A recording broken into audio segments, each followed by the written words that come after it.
David Willey celebrated his England call-up with another innings which altered the complexion of an LV County Championship game. Leicestershire falling behind on the penultimate day at home to Northamptonshire just when they were on top. Starting the third morning on 105 for 2 for a lead of just 51, keeping wickets intact was going to be vital for Northants in the first session. But having added 24, they lost their captain Alex Wakely for 40, a leading edge off Ollie Freckingham, offering Charlie Shrek the easiest of catches at mid-on. In 3 overs, Leicestershire had the game in their grasp. Rob Keogh was bowled by Clint Mackay for a single, before Adam Rossington nicked the same bowler behind to leave the visitors in trouble on 142 for 5, effectively now 88 for 5. This then was a massive moment in this game. Neil Pinner diving in front of Mark Cosgrove and spilling the chance offered by Josh Cobb before he'd scored.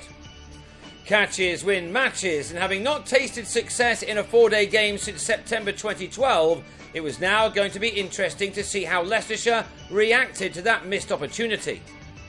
It was Rob Newton rather than Cobb who took the lead into 3 figures. Having struck a 50 in the first innings, the 25-year-old was looking good again. He knew the importance of his knock now, and he rarely missed out on anything hittable. Starting the day on just 2, he batted through the morning and reached his second half century of the match after the break with his 6th 4 off his 90th delivery. The shot also brought up his side's 200, and Northamptonshire would have started to feel a little better about life. They too are in need of a victory after the horrors of last summer. Cobb needed to make the most of his let-off, and he started to find his feet against his former county.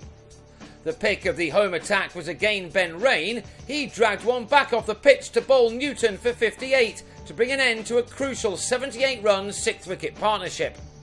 The 7th wicket also added more than 50. Willey was in and wanted to celebrate his England call-up for the match in Ireland next week.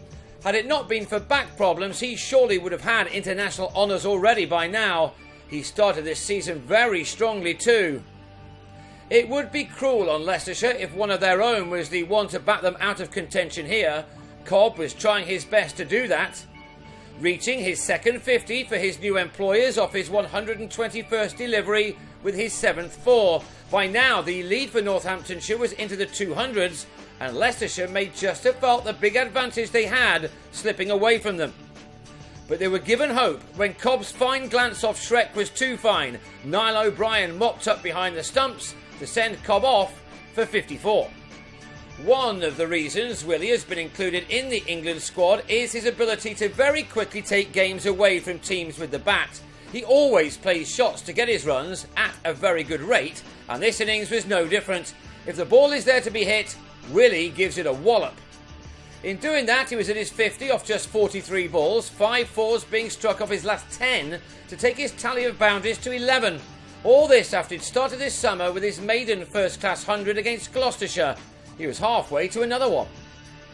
Northants had decided by now to go after the bowling, and with Willey now joined by Rory Kleinfeldt, the signs were not good for the home team. This flew for 6. Before the South African took 3 fours off the next over bowled by Tom Wells to rapidly carry the lead into the 300s. The third of those boundaries took Kleinfeldt to a 32-ball 50. He struck 8 fours and 2 sixes, and in a flash had changed the nature of this game. Leicestershire were now looking second best, but just had to keep going. This game, after all, was not done and dusted yet. Kleinfeldt struck one more boundary off Mackay before he top-edged a shot off the Australian into the hands of Wells, but his 58 had used up only 34 balls and had put Northamptonshire in charge. 97 runs had come in just 12 overs, and now the pressure turned on the home attack, who didn't respond as they would have hoped to do. Willey now cleared the rope for the first time. Just to add salt to the wounds, Ollie Stone added 49 runs for the 9th wicket with Willey, who was closing in on a second 100 in 2 games. He fell short in the end. Shrek ripped out Stones off pole after he'd made a career best 28. While Willey, with 12 more required for his ton and only Azarullah for company, sliced a hit off Shrek to Pinner. Willey's 88 had used up only 79 balls and had taken his side to a final total of 429. That was some effort from 142 for 5, and now Willey quickly had Dan Redfern held by Cobb, the batsman, out for 6. Stone was then convinced that he had Ned Eckersley taken behind, but crucially the umpire's finger stayed down. Leicestershire had been left to get 376 to win at last, and if they're going to get close, they need a huge effort from Angus Robson, who saw out the 17 overs he had to face in making 25. So into the final day we go, and Leicestershire need to get 332 more to end this long run of 33 games without a win.